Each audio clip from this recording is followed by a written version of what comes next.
আমাদের যে দাবি যে 20% বাড়ি ভাড়া, 1500 টাকা চিকিৎসা ভাতা এবং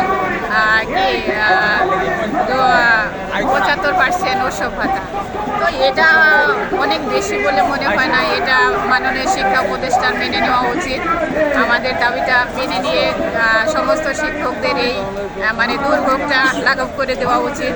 এটা শিক্ষা উপদেষ্টার কাছে আমাদের চাওয়া যে এই যে রোদ বৃষ্টি ঝড়ের মধ্যে শিক্ষকরা এত কষ্ট করতেছে, এটার দিকে তাদের অব্যাহতি দেওয়া উচিত। সবাইকে আমাকে সালাম, আসসালামু আলাইকুম প্রিয় দেশবাসী।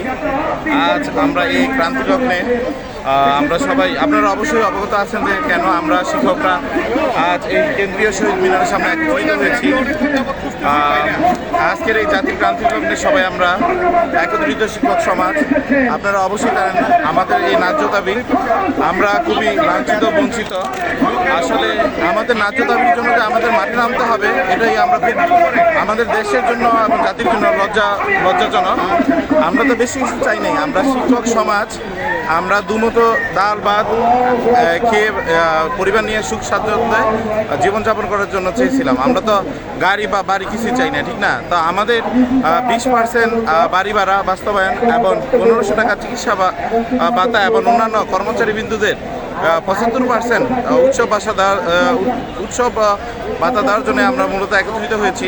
আমাদের উপরের মহলে যারা আছে, শিক্ষা সচিব, উপদেষ্টা, আমরা আমাদের মানে যৌক্তিক দাবিটা ওনাদের কাছে মেনে নেওয়ার জন্য আমরা যৌক্তিক আবেদন জানাচ্ছি এবং আমাদের যাতে আমরা আমাদের দাবি আদায়ের পরে আমরা ঠিকভাবে আমাদের শিক্ষা প্রতিষ্ঠানে চলে যেতে পারি, কোমল মতে আমাদের বাচ্চাদের ছাত্রছাত্রী সবাইকে আমরা আবার পুনরায় শিক্ষাতে অংশগ্রহণ করতে পারি এবং পুনরায় সুষ্ঠুভাবে আমাদের কার্যক্রম করতে পারি। এই জন্য আমাদের আকুল আবেদন যাতে প্রধান উপদেষ্টা সহ যারা উপরের সচিবালয়ে যারা আছে শিক্ষা মন্ত্রণালয়ের ক্ষেত্রে এই যৌক্তিক দাবিটা যাতে ওনারা সহজেই মেনে নেয়। আমরা হাই স্কুলের পক্ষ থেকে আমরা সবাই একত্রিত, আমরা সবাই এখানে আসছি আমাদের ন্যায্য দাবি আদায়ের জন্য।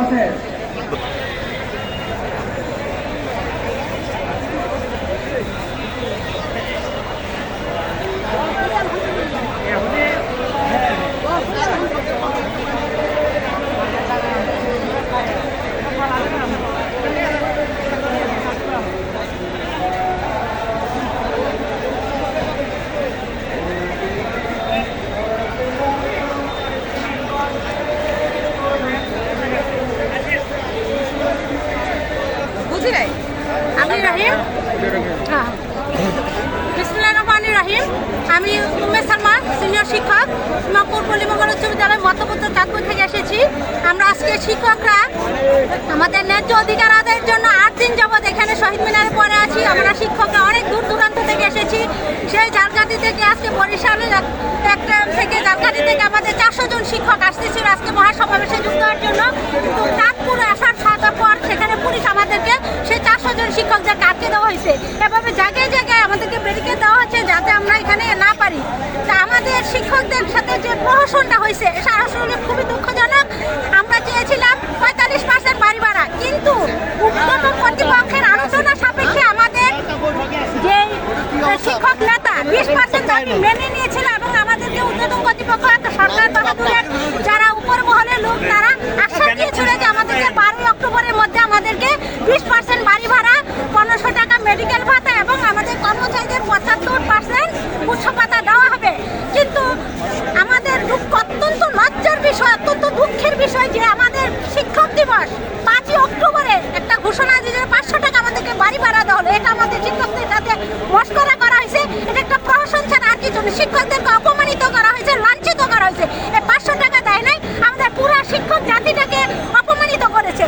এই সরকারের কাছে আমরা জুলাই বিপ্লবের পর আমরা ভেবেছিলাম হয়তো আমরা একটা স্বাধীনতা নতুন করে স্বাধীনতা পেয়েছে, স্বাধীনতা অর্জন করতে পেরেছে। আমাদের ন্যায্য অধিকার আমরা হয়তো বা আদায় করতে পারবো। আমরা নিজেদের কথা, স্বাধীনতার কথা, আমাদের ন্যায্য অধিকারের কথা বলতে পারবো। কিন্তু আমরা যেদিন 12 অক্টোবর আমরা আন্দোলনে আসলাম, পুলিশ আমাদের শিক্ষকদের উপর যে অমানসিক অত্যাচার করেছে, নির্যাতন করেছে, এটা একটা জাতির জন্য কলঙ্কজনক অধ্যায় বলে আমি মনে করি। দৈনিক আজকের বাংলা .net